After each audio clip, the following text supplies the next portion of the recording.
Hace 4 años, Ucrania era el país que pedía. Pedía misiles prestados, pedía permiso para disparar, pedía autorización para defenderse del país que había invadido su casa. Cuanto antes consigamos las armas que solicitamos, más fuertes estarán nuestras posiciones y más pronto habrá paz. Pero hoy, algo se puso de cabeza. Y en ese momento, el ejército más poderoso del planeta, el de los Estados Unidos, está copiando su doctrina de guerra. Sí, así como lo oíste, la mayor potencia militar de la historia. Aprendiendo de un país que hace 4 años apenas podía alcanzar un objetivo al otro lado de su propia frontera. Pero al final, ¿cómo pasó eso? Y la respuesta está en un arsenal que casi nadie ha visto de cerca. Armas que, en teoría, no deberían funcionar, que no salieron de gigantes multimillonarias de la industria de defensa, que nacieron en empresas de apenas 3 años de existencia, en fábricas de drones agrícolas, en almacenes escondidos, y que están haciendo que la segunda mayor potencia militar del mundo pase vergüenza todas las semanas. Y lo más aterrador no es ninguna de esas armas por sí sola, es lo que demuestran juntas, porque cada una de ellas rompe una regla que el mundo pensaba que era una ley. La regla de que solo los misiles caros pueden llegar lejos. La regla de que gastar más te da más protección. La regla de que interceptar un misil con otro misil es cosa de 4 superpotencias y nadie más. Y la regla más antigua de todas, la de que el ejército más grande siempre gana. Una por una, Ucrania está rompiendo todas. En este mini documental vas a entender este giro en 4 etapas. Primero, el arma que ni siquiera debería despegar. Después, la puerta trasera. Luego, el escudo rosa. Y por último, el cerebro detrás de todo. Al final habrá una pregunta sobre la mesa. Una pregunta que los generales de todo el mundo están evitando responder en voz alta. ¿Y si en la guerra del futuro la ventaja ya no pertenece al lado más rico, sino al lado que aprende más rápido? Vamos a empezar por el arma que no debería existir. Presta mucha atención a estas imágenes. Estás viendo una grabación en infrarrojo de un dron ucraniano en pleno vuelo, muy adentro del territorio ruso. Ahora, pon atención, cuando la cámara se acerca, ¿ves esos puntos oscuros esparcidos por el fuselaje, por las alas? Esos son agujeros. Decenas de ellos. Ese dron fue alcanzado. Fue alcanzado, no se puede saber con certeza si fue un disparo antiaéreo, si fue un soldado ruso en el suelo descargando el fusil hacia arriba, o si fueron ambas cosas. Pero lo que importa es lo siguiente. Él debió haber caído. La mayoría de los drones del mundo se habría caído. Este no, sigue volando, recto, firme. Como si esos agujeros no significaran absolutamente nada. Es absurdo. Es el tipo de imagen que ves 2, 3 veces seguidas tratando de entender lo que estás viendo. Porque algo así, según los manuales de cualquier fuerza aérea del mundo, debería estar hecha pedazos en el suelo. Pero no está volando. Cuando este video se volvió viral, las reacciones fueron unánimes. Los comentarios se acumulaban. Eso es una bestia. Parece queso suizo, pero sigue volando.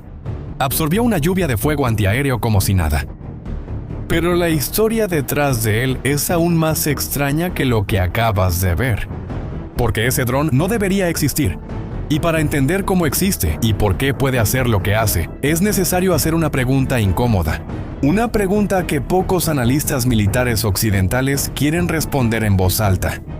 ¿Y si la ventaja en la guerra moderna ya no pertenece al lado más rico? Este dron tiene nombre, se llama E-300 Enterprise. Y aquí comienza la parte que nadie esperaba. Porque el E-300 no fue diseñado por una gigante de la industria militar. No salió de un centro de investigación secreto, no nació de un programa del gobierno ucraniano con miles de millones de dólares invertidos. Fue construido por Aerodrome, una pequeña empresa fundada en 2018. Y antes de la guerra, Aerodrome no fabricaba armas. No fabricaba equipo militar, ni siquiera fabricaba drones de reconocimiento. Aerodrome fabricaba drones agrícolas, de esos que rocían pesticidas en los cultivos. Era una empresa tan desconocida que muy poca gente en Ucrania sabía que existía. Los propios productos no tenían mercado, ni en casa ni fuera. Y fue esa empresa, pequeña, olvidada, fuera del radar, la que terminó construyendo los drones más resilientes y más peligrosos de toda esta guerra. Pero hay una parte que es aún más absurda, porque el E-300 no fue diseñado desde cero. En realidad es una adaptación. La base es un avioncito civil llamado Sky Ranger Swift. Ultraligero deportivo, ese tipo de avión que los pilotos aficionados usan para volar los fines de semana. Los ucranianos tomaron un avioncito de paseo, le quitaron el piloto, lo llenaron de electrónica, lo llenaron de explosivos y lo enviaron a volar 1.700 kilómetros dentro de Rusia. Para entender por qué pasó esto, es necesario volver al inicio de la guerra. En febrero de 2022, cuando Rusia invadió Ucrania, los ucranianos tenían un problema gigantesco. No había manera de atacar a Rusia en profundidad. Ucrania tenía artillería, tenía misiles de corto alcance, tenía drones tácticos para usar en el frente. Pero, para alcanzar objetivos a cientos o miles de kilómetros dentro del territorio ruso, no tenía casi nada. Los aliados occidentales tenían misiles de largo alcance que podían hacer ese trabajo, pero se negaban a entregar esas armas. Y cuando finalmente las entregaban, restringían su uso. No se podía atacar dentro de Rusia, no se podía apuntar a esto, no se podía apuntar a aquello. Ucrania estaba siendo atacada por un país del tamaño de un continente, con sus objetivos más importantes protegidos por miles de kilómetros de distancia. Y se le prohibía contraatacar donde más dolía. Por lo tanto, la solución tuvo que venir desde adentro. Y fue en ese vacío donde entró Aerodrone. La empresa no empezó desde cero.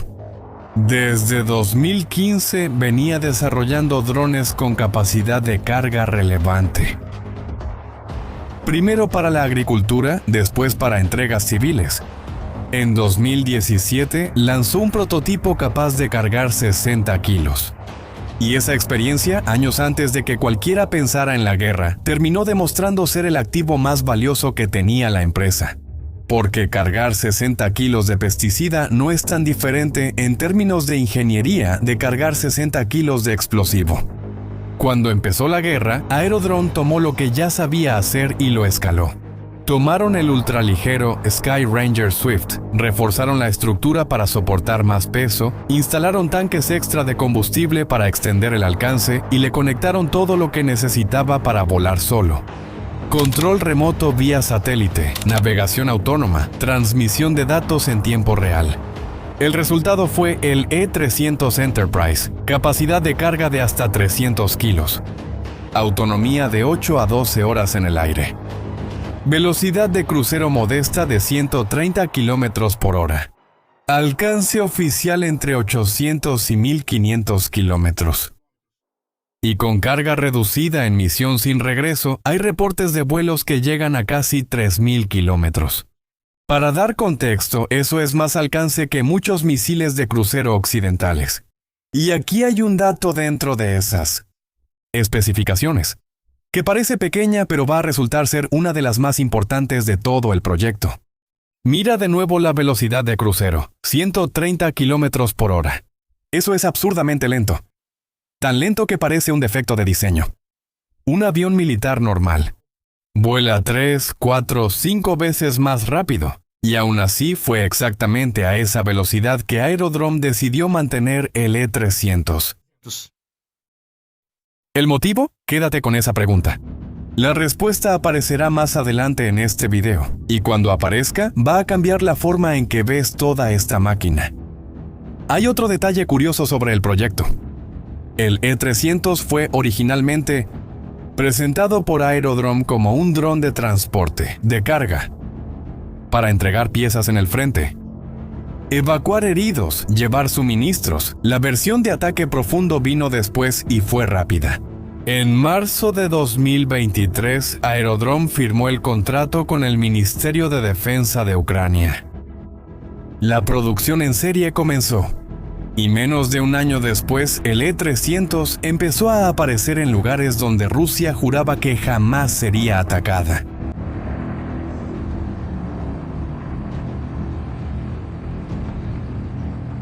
2 de abril de 2024. Tatarstán, Rusia. 1.300 kilómetros de la frontera ucraniana. Este es el tipo de lugar que los manuales de guerra llaman profundidad estratégica. Una región tan alejada del frente que los rusos consideraban imposible que cualquier ataque ucraniano llegara hasta ahí. Para alcanzar Tartaristán era necesario atravesar todo el sistema occidental ruso de defensa antiaérea, atravesar radares, atravesar bases de cazas, atravesar el corazón industrial de Rusia. Nadie en Tartaristán creía que estaba en riesgo.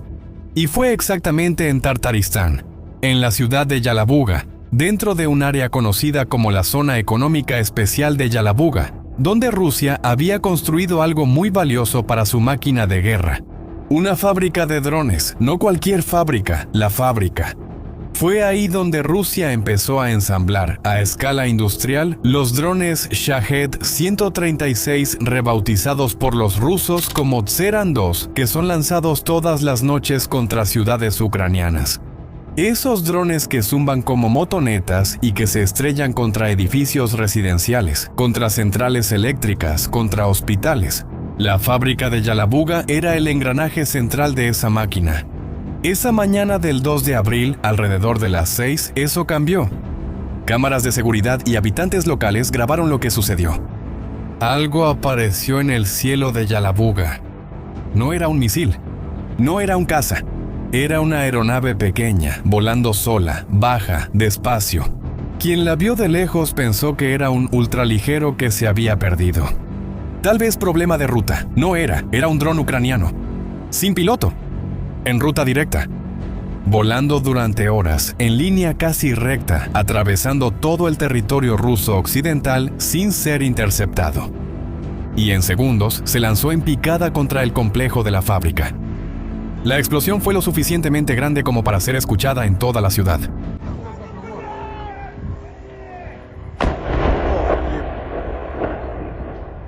Por primera vez en la historia de esta guerra, Rusia había sido atacada a más de 1.000 kilómetros de la frontera.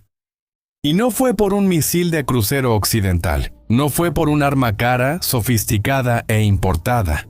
Fue por algo que, para un observador casual, parecía un avioncito de paseo. La operación fue reivindicada por la inteligencia militar ucraniana. Y el gobierno ucraniano se aseguró de decir una cosa específica. No se usó ningún arma occidental. Todo fue de fabricación nacional, tecnología ucraniana, incluso el dron que voló los 1.300 kilómetros. Ese dron era un ultraligero civil convertido en arma. Algunos análisis de fuente abierta lo identificaron como compatible con el E-300 Enterprise. Otras como un modelo similar, basado en el Aeropract A-22. En todo caso, marcó la primera vez que este tipo de plataforma, aviones civiles adaptados como arma de largo alcance, alcanzó un objetivo en el interior de Rusia. Y el E-300 llegaría a ser el exponente más conocido de esta nueva categoría.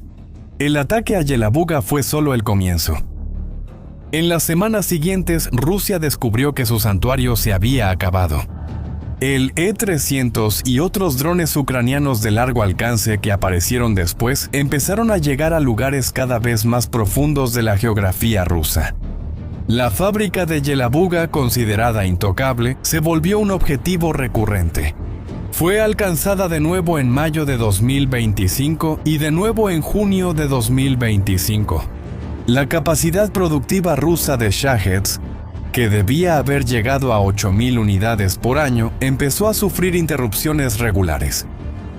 Pero el ataque que más sorprendió a los analistas militares aún estaba por venir.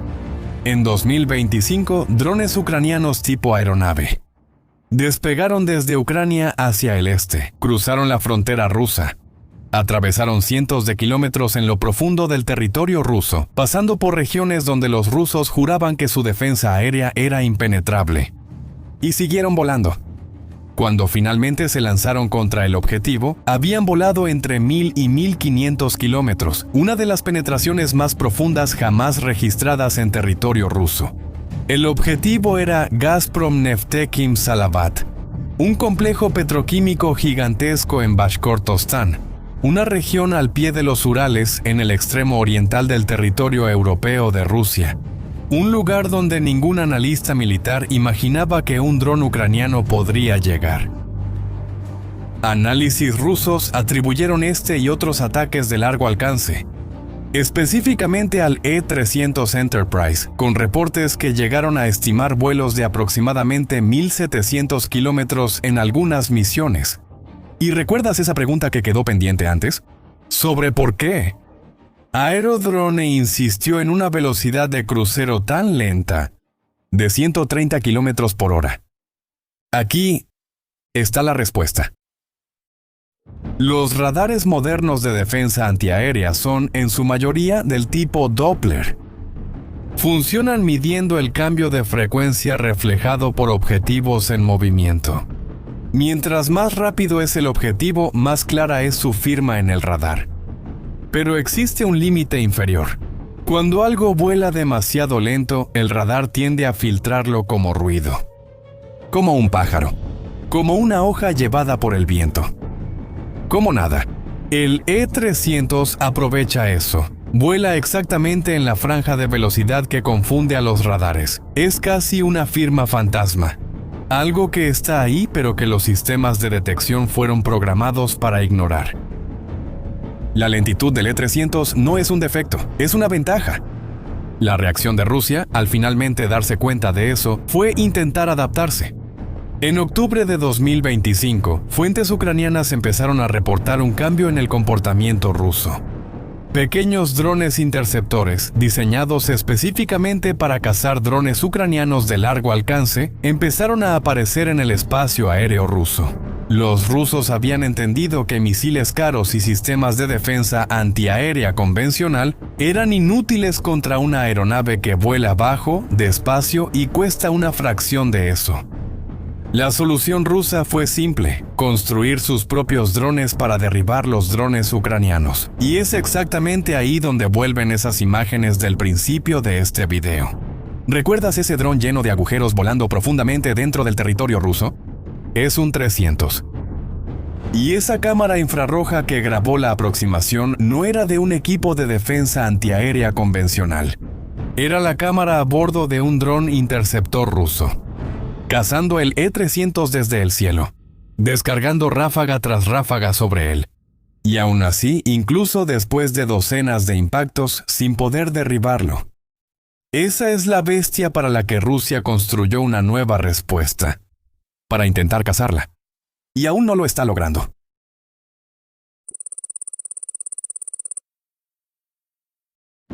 Estás viendo un dron siendo elevado por un globo. Está completamente apagado. Empieza a subir. 100 metros, 500 metros, 2800 metros sobre el suelo. Y entonces,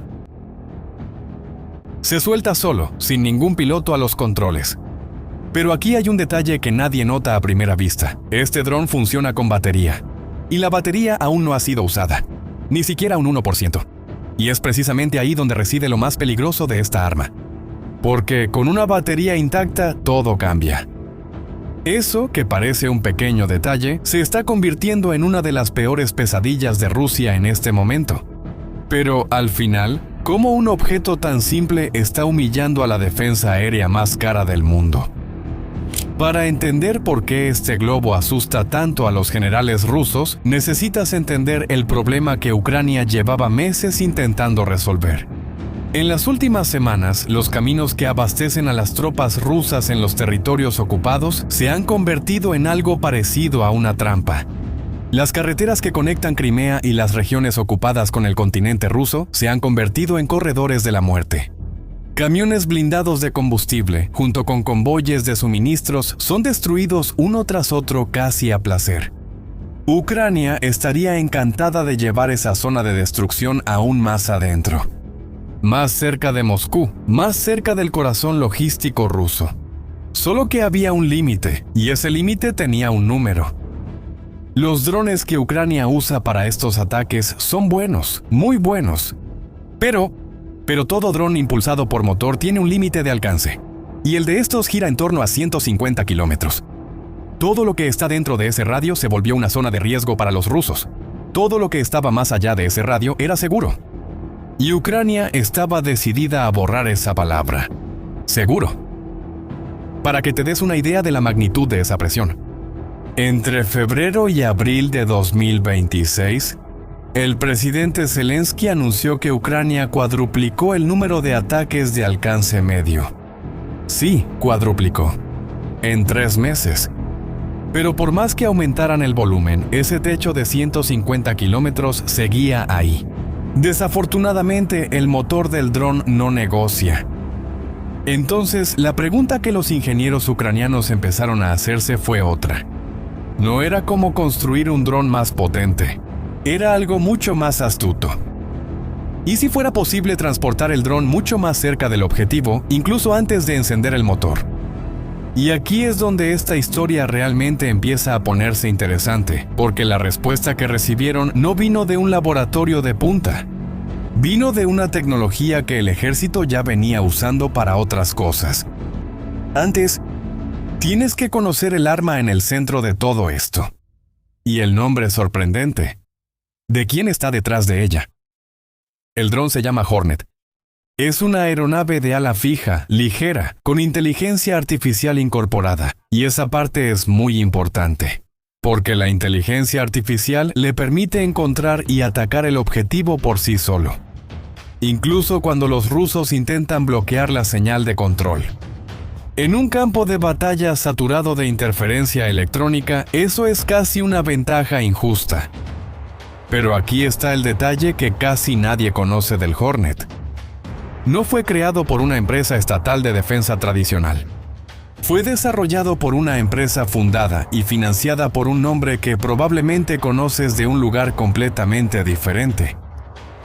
Eric Schmidt, el antiguo presidente ejecutivo de Google. Sí, el hombre que ayudó a construir el buscador más grande del planeta, ahora financia drones de guerra con inteligencia artificial, y no de forma discreta. En julio de 2025, el acuerdo para suministrar estos drones a Ucrania fue firmado personalmente con el presidente Zelensky. Presentes, la meta declarada era producir cientos de miles de unidades, con una expansión aún mayor en 2026. El Hornet demostró su valor tan rápido que incluso el ejército de los Estados Unidos comenzó a entrenar con él en ejercicios en Lituania, Polonia y Alemania. O sea, no es un prototipo experimental. Es un arma ya probada, producida en masa, financiada con dinero de Silicon Valley. Pero incluso la mejor arma del mundo, con la mejor inteligencia artificial del mundo, todavía se topaba con ese límite. 150 kilómetros. Y la solución para romper ese límite no estaba en el dron. Estaba en un punto ciego que ni la propia Rusia sabía que tenía. Para entender ese punto ciego, necesitas entender cómo funciona la defensa aérea rusa. Y funciona en capas, organizadas por altitud. Allá abajo, cerca del suelo, hasta más o menos 1,5 kilómetros de altura. Ametralladoras y cañones automáticos, eficientes contra lo que vuela abajo. Un poco más arriba, hasta unos 3 kilómetros. Drones interceptores, cada vez más usados para cazar a otros drones. Y por encima de eso, bueno, ahí la cosa cambia. Por encima de 3 kilómetros, Rusia prácticamente solo tiene una opción. Misiles tierra-aire, carísimos, disparados desde sistemas como el Pantsir, el Tor, el S-300 y el famoso S-400.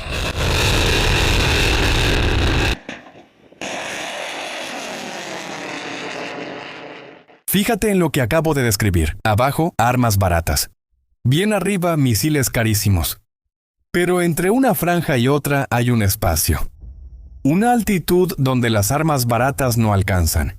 Y donde gastar misiles de millones de dólares es un desperdicio absurdo. Vacío. Justo en medio de la defensa aérea más elogiada del mundo. Y la pregunta obvia pasa a ser: ¿qué exactamente podría volar en ese vacío sin activar ninguna alarma? La respuesta es eso que viste al principio. Globo. A 8,000 metros de altitud, un globo que lleva un dron tiene una firma casi invisible. El Hornet, con el motor apagado, ya genera un reflejo de radar diminuto y casi nada de calor. ¿Y qué decir del globo entonces? Es igual de discreto, si no es que más. Sube en silencio, atraviesa las nubes y a una altitud preprogramada suelta el dron solo. Puede ser por altitud, por un límite en el mapa que cruza o simplemente por temporizador, sin que ningún operador presione el botón. Y entonces el Hornet hace exactamente lo que viste. Se estabiliza solo y empieza a planear, sin gastar batería.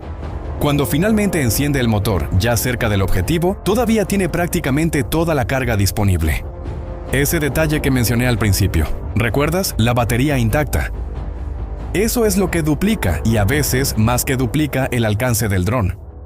Y hay una ventaja casi cómica para Rusia. Derribar un globo de esos no es nada fácil. No es un globo de fiesta que se revienta con un alfiler. Para que te des una idea, en 1998, Canadá disparó cerca de 1000 tiros contra un globo meteorológico. Y no cayó. A 8000 metros, incluso estando perforado, el gas se escapa tan despacio que el globo puede tardar días en bajar. Tiempo de sobra para que el dron ya haya cumplido la misión. Pero Rusia todavía tenía un as bajo la manga. Después de todo, tiene misiles capaces de alcanzar esa altitud. Bastaría con disparar. Y fue exactamente ahí donde surgió el problema que nadie en Moscú podía resolver. Supongamos que Rusia detecta el globo, logra apuntar y dispara un misil para derribarlo. Técnicamente funciona. En la práctica es un desastre financiero. Porque ahora viene el número que he estado guardando desde el principio de este video. Un misil de un sistema como el S-400 cuesta desde cientos de miles hasta varios millones de dólares por disparo. En cambio, el globo, más el dron, más el gas, todo junto sale entre 8 y 20 mil dólares. Ahora compáralo con el otro lado. Para intentar derribar todo eso sin siquiera garantía de éxito, Rusia necesita lanzar un misil que cuesta lo equivalente a una mansión. O varias. Multiplica eso por decenas de ataques, por cientos, y entiendes por qué eso es insostenible. Y hay más, el arsenal ruso de misiles no es infinito. Y hay señales claras de desgaste. Fuentes abiertas indican que Rusia ya ha perdido más de 40 baterías de S-400 a lo largo de la guerra. Y no es solo eso. Moscú incluso intentó recomprar sistemas que había vendido a Turquía y posponer entregas ya contratadas con la India. En algunos ataques, incluso aparecieron misiles con marcas de exportación. Es decir, misiles que ni siquiera estaban destinados para uso ruso. Cada una de esas señales, por sí sola, ya diría mucho. Juntas muestran que los inventarios rusos están bajo presión. De verdad. Ahora, junta todo eso que he dicho hasta aquí. Tenemos un ataque que cuesta lo que un auto usado contra una defensa que cuesta millones por disparo, alimentada por un inventario que se está agotando. Por eso decimos que la defensa más cara del mundo simplemente no tiene respuesta. No es porque no tengan la tecnología para eso. Es porque los números no cuadran. Las matemáticas están del lado de Ucrania. Ahora, toma ese único globo que viste al principio y multiplícalo por 1000. Porque es más o menos eso lo que Ucrania está poniendo en el aire. Desde finales de 2025, más de 1000 globos ya han sido lanzados en territorio ruso para los más variados propósitos. Y ahora, con la variante que lleva el Hornet, cada kilómetro de territorio ruso que parecía seguro dejó de serlo. Y eso no es teoría. El Hornet ya está en combate. Ahora. El primer cuerpo de Azov, de la Guardia Nacional Ucraniana, confirmó el uso sistemático de estos drones contra las rutas de suministro rusas. Y los pilotos dicen, patrullar carreteras hasta 160 kilómetros detrás de la línea del frente, sobrevolando la ciudad ocupada de Donetsk, a más de 50 kilómetros del frente. El 10 de junio de 2026, drones del mismo cuerpo atacaron el puerto de Mariupol. El resultado fue un apagón en el lugar. Fueron alcanzados tanques de combustible, subestaciones eléctricas, equipos de radar e incluso la torre de control. En un solo ataque, la ciudad perdió gran parte de su capacidad como centro logístico. 5 días antes, el día 5, fue el turno de las líneas de tren que abastecen a Crimea. Y en una de las principales rutas militares hacia la península, la llamada Novorossiya, el tráfico ruso se desplomó. La caída llegó al 71%. ¿Y sabes cuál es el efecto acumulado de todo esto? La peor crisis de combustible en Crimea desde que Rusia tomó la península en 2014. Y el Kremlin, que casi nunca admite debilidad, se vio obligado a reconocer públicamente la magnitud del problema. Y todo esto que viste hasta ahora fue hecho con drones. Y los globos son solo el siguiente paso. Son la solución para llevar ese mismo Hornet aún más lejos, aún más barato, hacia objetivos que Rusia pensaba que estaban fuera de alcance. Mira, necesito decir, esta historia está lejos de terminar. A medida que Ucrania aumenta la producción y perfecciona la técnica, es probable que veamos estos globos lanzadores entrando en combate cada vez más seguido en los próximos meses. Pero tal vez la mayor lección de este video no sea ni sobre Ucrania ni sobre Rusia. Se trata de una ilusión. La ilusión de que gastar más garantiza más protección. Rusia invirtió décadas y miles de millones construyendo un muro en el cielo. Y Ucrania, bueno, encontró la puerta trasera.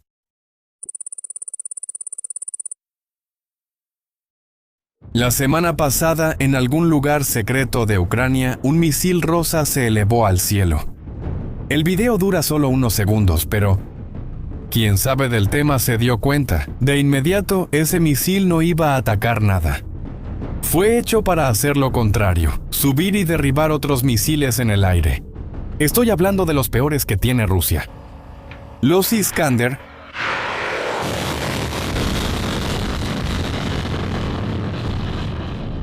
y los Kinzhal, que caen sobre las ciudades ucranianas casi todas las semanas. Y es ahí donde esta historia se pone extraña. ¿Por qué? Derribar un misil con otro misil es una de las cosas más difíciles que la ingeniería humana ha intentado. Es como acertar una bala con otra bala. Muy pocos países saben hacer eso. Estados Unidos, Israel, Rusia, China. Y cada uno tardó décadas y gastó fortunas para lograrlo. Es un club cerrado, del tipo que no acepta gente nueva. Como ya sabes, Ucrania está en guerra, el dinero es escaso y las fábricas están siendo bombardeadas. Y aún en esa situación complicada, ella decidió tocar la puerta de ese club. Ahora sola. ¿Por qué? Porque hoy, cuando un Kinzhal ruso desciende sobre Kiev, solo hay una cosa en el mundo capaz de detenerlo antes de que llegue al edificio.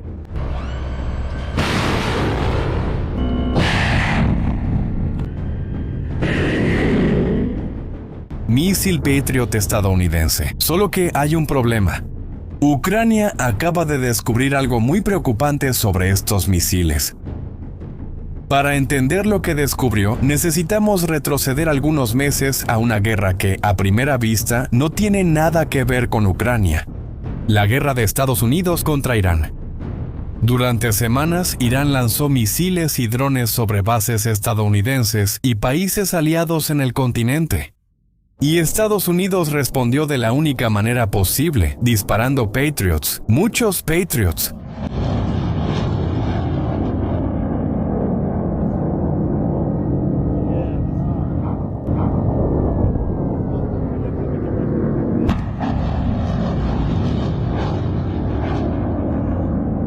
¡Pero qué mierda!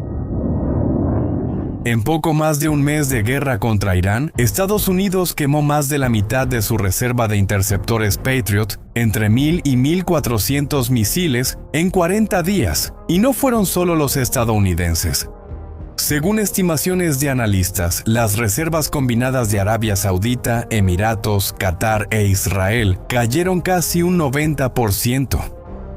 Ahora piensa en lo que eso significa para un país que vive bajo ataque de misiles desde hace 4 años. Ucrania siempre dependió de esos interceptores y de repente descubrió que el dueño de las reservas gastó la mitad en otra guerra. Las entregas para Ucrania se desaceleraron, algunas fueron suspendidas. Un analista militar occidental resumió la situación sin ninguna diplomacia. Interceptores como el Patriot, olvídalo, los ucranianos no los van a recibir. Pero la frase que mejor captura este momento vino de adentro. Dmitry Kuleba fue ministro de Relaciones Exteriores de Ucrania. Pasó años tocando puertas, suplicando por Patriots. Y ahora él dice lo siguiente: ¿podemos contar con los Patriot? Creo que ya no podemos. Ese es el descubrimiento. El paraguas estadounidense existe, pero hay fila.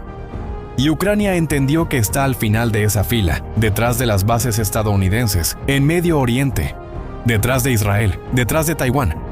Ahora debes estar pensando: bien, el inventario bajó, pero solo hay que fabricar más, ¿no? Eso era exactamente lo que Ucrania esperaba. Y fue ahí cuando llegó la segunda mala noticia. Solo este año, el ejército estadounidense recibió apenas 172 interceptores Patriot nuevos. 172, para reponer más de 1,000 que fueron disparados. Según las proyecciones, el inventario estadounidense solo volverá al nivel anterior a la guerra con Irán en 2029. Sí, así es, lo escuchaste bien. Considera lo siguiente: la producción occidental de misiles interceptores ronda entre 60 y 65 por mes. ¿Puedes ver el problema? El presidente Zelensky lo resumió bien en una frase: frente a los desafíos actuales, eso no es nada. Mientras tanto, del otro lado de la frontera, el reloj avanza en sentido contrario. Según la inteligencia militar ucraniana, Rusia produce cerca de 700 misiles Iskander al año, además de decenas de misiles Kinzhal. Sumando todo eso, son entre 800 y 1,000 misiles balísticos por año. ¿Y sabes cuál es la capacidad de toda Europa para interceptar esos misiles? Cerca de 300 por año. Por cada misil que Occidente logra derribar, Rusia fabrica 3. La inteligencia ucraniana estima que Rusia puede disparar hasta 100 misiles balísticos por mes contra Ucrania, sin siquiera disminuir su propio inventario. Ellos reponen lo que gastan, Occidente, en cambio, no. Y todavía está el agravante del precio. Cada disparo de Patriot cuesta casi $4 millones, pero el problema central aquí ni siquiera es el dinero. Es que no existe una línea de producción que dé abasto. Zelensky todavía intentó jugar una última carta. Pidió formalmente a los Estados Unidos una licencia para producir interceptores Patriot dentro de la propia Ucrania. Envió una carta a la Casa Blanca, envió otra al Congreso. Y hasta ahora solo ha recibido silencio. No se puede comprar. No permiten fabricar bajo licencia. Quedó un solo camino, el más difícil de todos: hacerlo desde cero. Y aquí es donde entra la empresa más improbable de esta historia. Y la respuesta al misterio del misil rosa. Firepoint nació en 2023. No es estatal. No vino de la vieja industria soviética. Comenzó con 18 empleados. Y hoy tiene más de 2,200 personas. Y está dirigida por una mujer, Irina Terek, que huyó de una aldea ocupada por los rusos en los primeros días de la invasión. Dicen que su auto todavía lleva la marca de una bala rusa. ¿Y el color rosa? Bueno, ese se volvió el sello de la casa. El origen tiene 2 versiones, y las 2 son buenas. La prensa estadounidense contó que los primeros misiles salieron rosas por un error en la fábrica y el equipo decidió adoptar ese color. La propia Terek lo cuenta diferente. Era una broma interna sobre mujeres dirigiendo una industria dominada por hombres. Ella dijo: ¿qué es lo peor que puede pasar si una mujer dirige una empresa de defensa? Nada terrible, pero los misiles podrían volverse rosas. Ya sea un error de producción o una broma. El hecho es que el misil rosa más famoso de la empresa incluso recibió el nombre de un ave: flamingo. Y el flamingo no es decoración.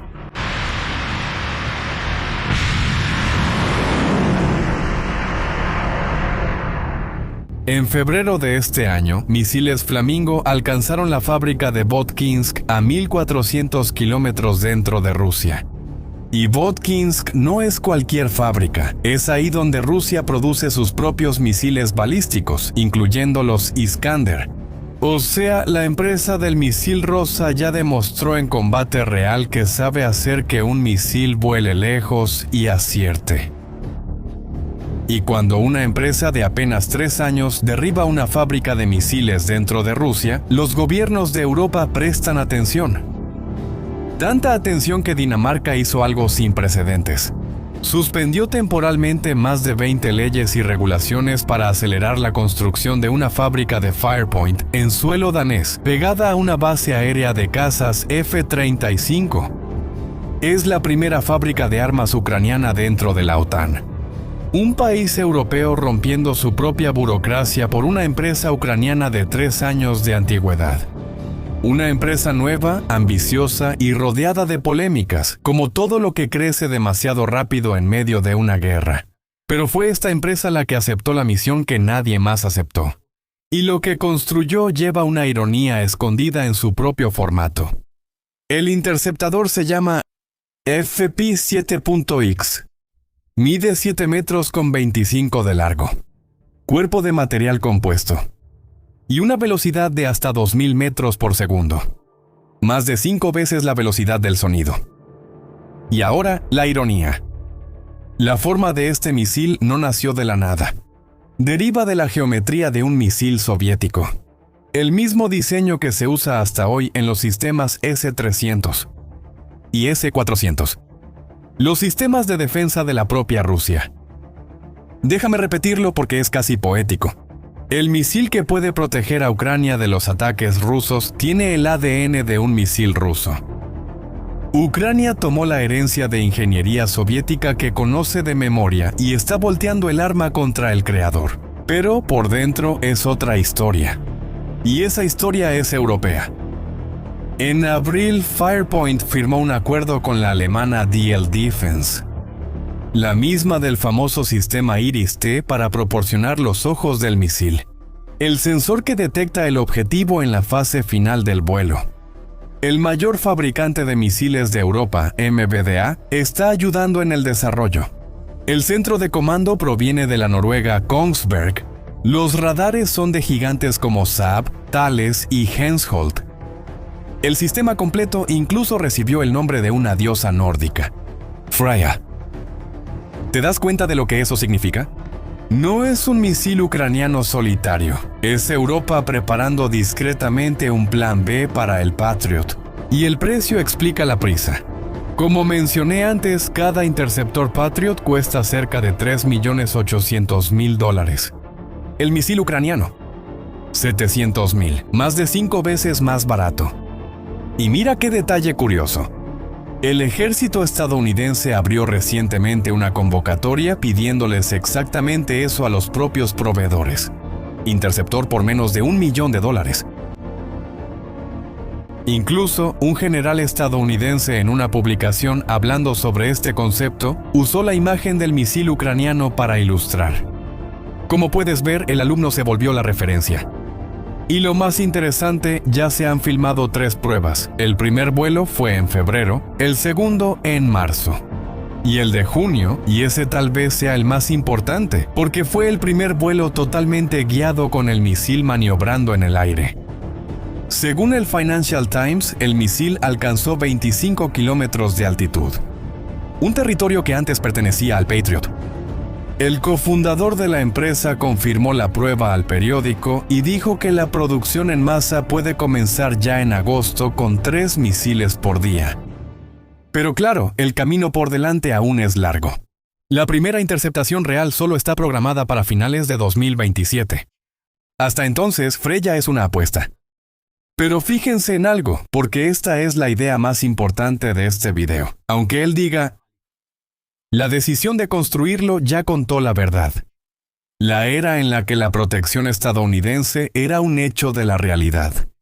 Algo con lo que se contaba como quien cuenta con la salida del sol. Esa era terminó.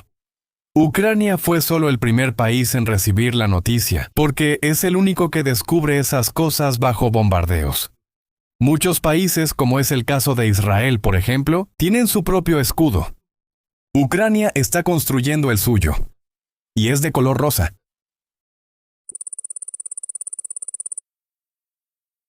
Pon atención a lo que va a pasar ahora. Madrugada del 30 de mayo, estás viendo lo que ve el operador de dron ucraniano. Cámara térmica, blanco y negro. Y allá abajo, los soldados rusos durmiendo a 100 kilómetros de la línea del frente, lejos de cualquier trinchera, bien adentro del territorio ocupado. Ellos se sentían seguros ahí, pero no lo estaban. Estos hombres son de la 64ª Brigada. Ese nombre por sí solo no dice nada, pero el nombre de una pequeña ciudad cerca de Kiev lo dice todo. Bucha. Al principio de la invasión en 2022, los rusos ocuparon Bucha. Y cuando se retiraron, el mundo vio el horror que habían dejado atrás. Civiles ejecutados con las manos atadas, fosas comunes. Y la brigada señalada como responsable de esos crímenes era exactamente esta. Putin, en vez de castigarla, la condecoró por heroísmo. 4 años después, fue esta brigada la que los drones de Ucrania encontraron dormida. Y atacaron 21 veces en una sola noche, sin que un solo soldado ucraniano pisara el suelo.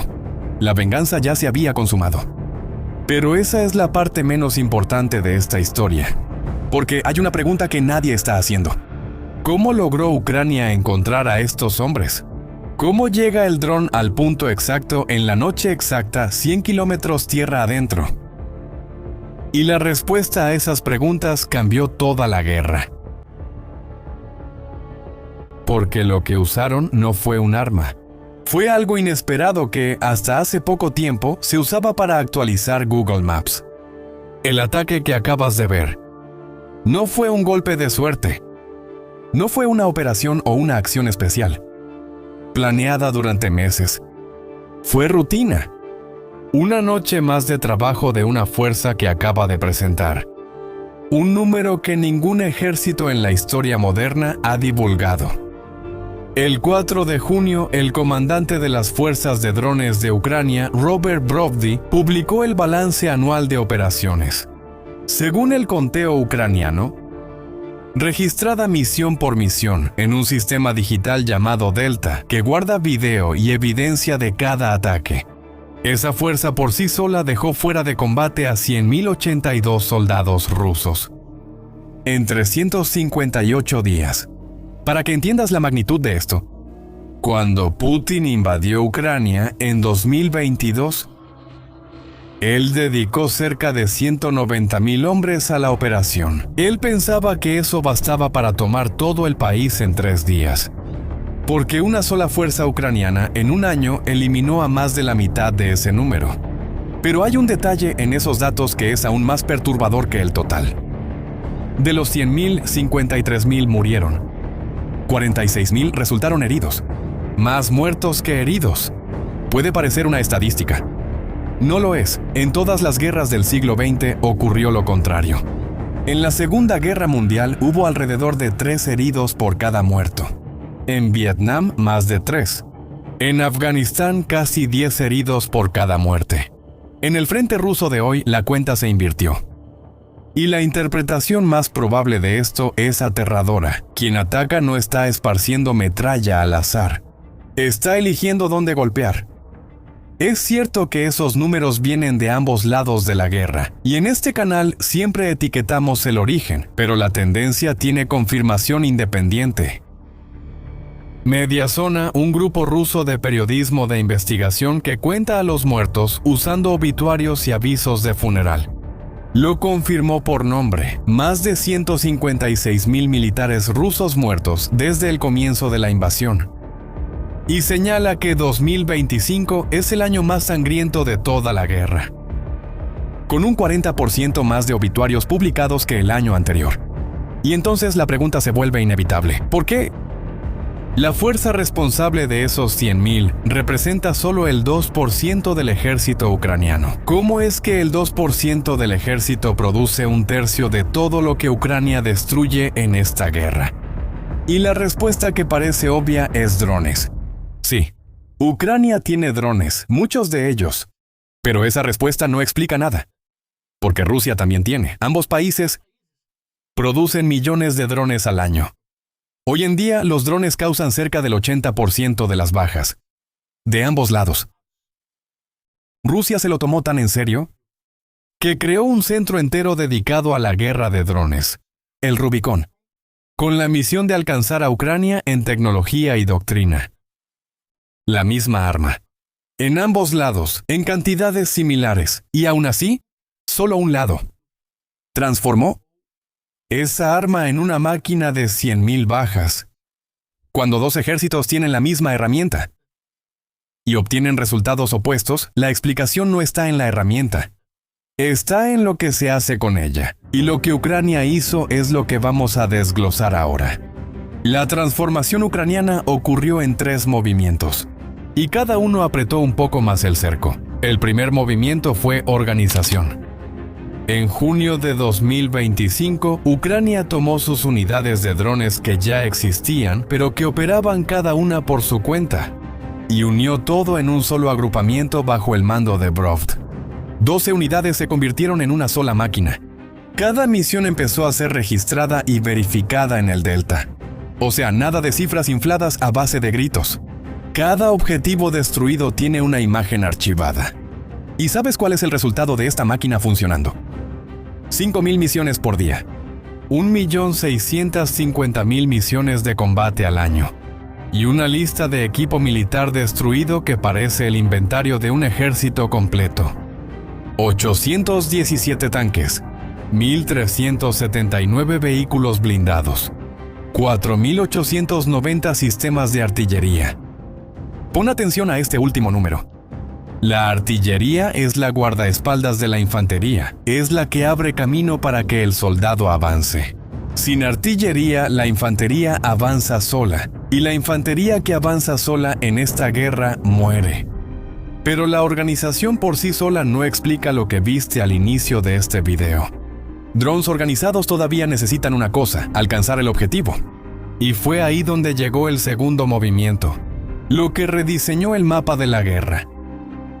Durante años existió en Ucrania lo que los militares llaman la Kill Zone, la zona de muerte. Una franja de unos 15-20 kilómetros después de la línea del frente, donde cualquier cosa que se mueva puede ser destruida por un dron. Era brutal, pero era estrecha. Quien cruzaba rápido sobrevivía. Ahora, una nueva generación de drones de media distancia ha extendido esa franja a cerca de 100 kilómetros. 100 kilómetros. En Luhansk, ocupada desde el inicio de la guerra, el tercer cuerpo de ejército ucraniano afirma que quienes controlan el cielo ahora son sus drones, con ataques que llegan a más de 200 kilómetros de profundidad. La inteligencia militar ucraniana anunció control de fuego sobre el corredor que conecta Donetsk con Crimea. Y la carretera R-280, la principal arteria de suministro de Rusia hacia el sur, se ha convertido en lo que la prensa ya llama la carretera de la muerte.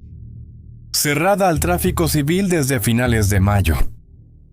El efecto llegó muy lejos. En Sebastopol, en Crimea, las autoridades de ocupación limitaron el combustible a 20 litros por persona. Y solo de vehículos logísticos, los camiones de comida, municiones y combustible, fueron 26.430 destruidos en un año. Y aquí llegamos a un punto que poca gente entiende sobre la guerra. No se gana en el tiroteo, se gana en el camión. Un frente sin suministro se pudre. El ataque a la brigada de Bucha, que abrió este video, ocurrió exactamente en esa franja, 100 kilómetros adentro, donde Rusia pensaba que podía dormir. Pero ahora pon atención a un problema. Para matar a 100 kilómetros, necesitas ver a 100 kilómetros y rápido, porque algo se mueve. Un dron cazando a ciegas es batería desperdiciada. Ucrania necesitaba ojos, y aquí es donde entra la pieza que prometí al principio. La pieza de Google Maps. Y para que entiendas cómo funciona, déjame contarte sobre una operación real revelada por el Wall Street Journal. Los rusos escondieron un depósito de municiones dentro de un antiguo silo de granos. Para cualquier dron que pasara por encima, eso solo parecía un silo. Pero en el celular de los soldados ucranianos llegaban imágenes de satélite. Y bastó comparar la foto nueva con una foto antigua del mismo lugar para que todo apareciera. Estructuras que no existían antes. Y marcas frescas de llantas de camión militar. Confirmado, el dron despega. Y lo que estás viendo ahora es un depósito de municiones ruso dejando de existir. Estas imágenes provienen de satélites comerciales, privados. La principal empresa es Vantor, del estado de Colorado, que opera con socios de Estados Unidos, de los Países Bajos y de la propia Ucrania. Y aquí está la parte que parece de ficción. Son los mismos satélites que actualizaban Google Maps y monitoreaban la pesca ilegal. Esa red fotografía 7 millones de kilómetros cuadrados por día y pasa sobre el mismo punto hasta 15 veces al día. Antes, una imagen así se enviaba a análisis a un cuartel general en Kiev. Tardaba horas, a veces días. Cuando la información llegaba al frente, el objetivo ya se había ido. Ahora, la foto llega al celular del soldado en 15 minutos. El tiempo entre encontrar y destruir el objetivo cayó 90%. Según el Wall Street Journal, es la primera vez conocida en la historia que una imagen satelital comercial va directamente al soldado para guiar decisiones de combate en tiempo real. Piensa en lo que eso significa en la práctica. Cada pequeño equipo ucraniano se convirtió en dos cosas al mismo tiempo: un ojo en el espacio y un martillo en el aire. El dron es solo el martillo. Quien dice dónde golpear es el satélite. Y ahora debes estar preguntándote, ¿esto es comercial? ¿Está a la venta? ¿Por qué Rusia simplemente no lo compra también? Ella intentó de todo, y cada puerta se le cerró en la cara. Comprar imágenes satelitales occidentales no se puede por las sanciones. Ninguna empresa occidental le vende a Rusia. ¿Y qué tal improvisar con Starlink? Los rusos usaban terminales de contrabando para comunicarse y para ampliar el alcance de sus propios drones. Hasta que, en febrero de 2026, el bloqueo de esos terminales se volvió sistemático. Según el Instituto para el Estudio de la Guerra, uno de los centros de análisis más respetados de Occidente, eso frenó de inmediato la capacidad rusa de atacar en profundidad. Rusia sí apostó por drones de fibra óptica, inmunes a las interferencias. Pero la única fábrica de fibra óptica del país, en la ciudad de Saransk, está detenida desde que drones ucranianos la atacaron en mayo de 2025. 4 millones de kilómetros de fibra por año detenidos. Rusia quedó dependiente de China incluso para el cable. Y el golpe más irónico vino del propio Kremlin. Al estrangular Telegram dentro de Rusia por miedo a la información descontrolada, rompió la comunicación informal que las propias unidades rusas usaban para coordinarse en el frente. ¿Notas el patrón? Y la ventaja de Ucrania no es una tecnología que se pueda robar o copiar. Es un ecosistema. Satélites privados, empresas aliadas, programas, datos fluyendo en minutos. Y un ecosistema no se compra en medio de una guerra. El Rubicón, ese centro ruso de guerra de drones que mencioné antes, está tratando de alcanzarlo, pero va detrás de algo que se mueve más rápido que él. Y el resultado de todo esto ya está dibujado en el mapa. Abril de 2026. Por primera vez desde agosto de 2024, Rusia tuvo una pérdida neta de territorio. Retrocedió más de lo que avanzó. El ritmo del avance ruso cayó de casi 10 kilómetros cuadrados por día el año pasado a menos de 3 este año. El propio instituto reconoce con honestidad que parte de la caída de abril puede ser estacional. El lodo de la primavera detiene cualquier ofensiva. Pero la tendencia ha ido disminuyendo mes tras mes desde noviembre. Y no son solo los analistas quienes lo dicen. Anton Geraschenko, asesor del gobierno ucraniano, resumió la situación así. El avance ruso prácticamente se detuvo en la mayor parte de la línea del frente. Solo un puñado de sectores sigue registrando avances. Y las bajas rusas solo aumentan. Impulsadas, según él, exactamente por la ventaja tecnológica que acabas de conocer. Aquella gran ofensiva de primavera que prometió el Kremlin fue contenida. Está bien, muchachos. No hay paz. Sin drones. Y ahí hay mucha artillería y el enemigo está pasando por un día difícil.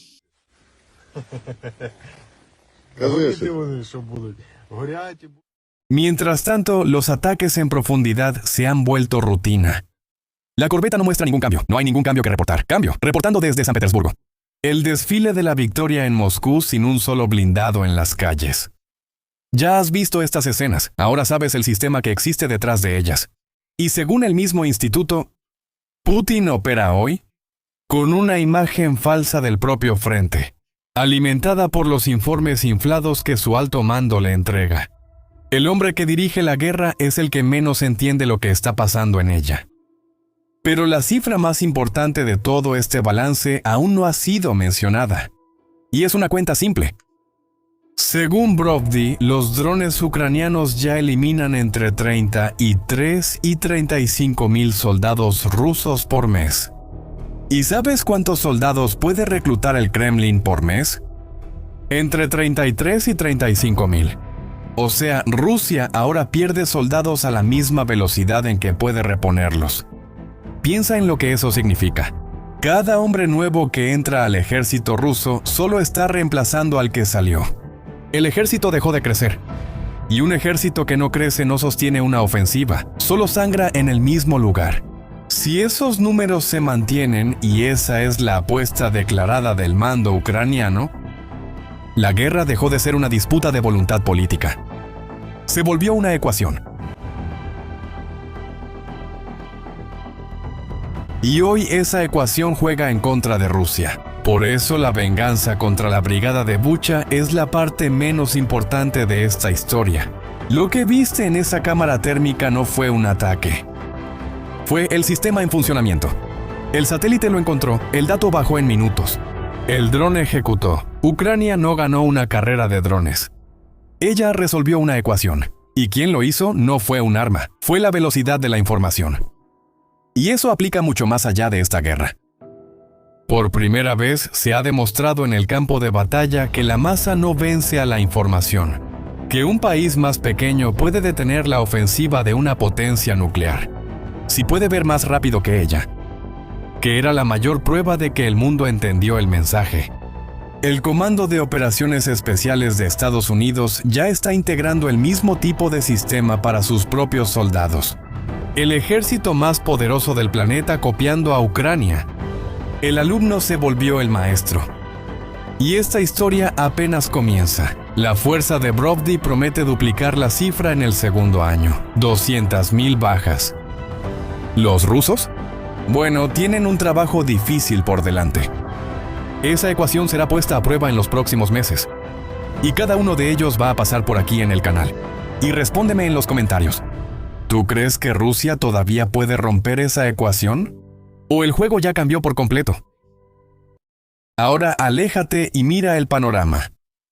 Avioncito agrícola que vuela 1500 kilómetros porque es tan lento que al radar ni le importa. Globo de $8,000 que humilla a un sistema de millones. Misil rosa hecho por una empresa de 3 años, cubriendo el hueco que dejaron los Estados Unidos. Y cerebro satelital que convierte el 2% del ejército en 1/3 de todo lo que pierde Rusia. Ninguna de esas cosas por sí sola gana la guerra.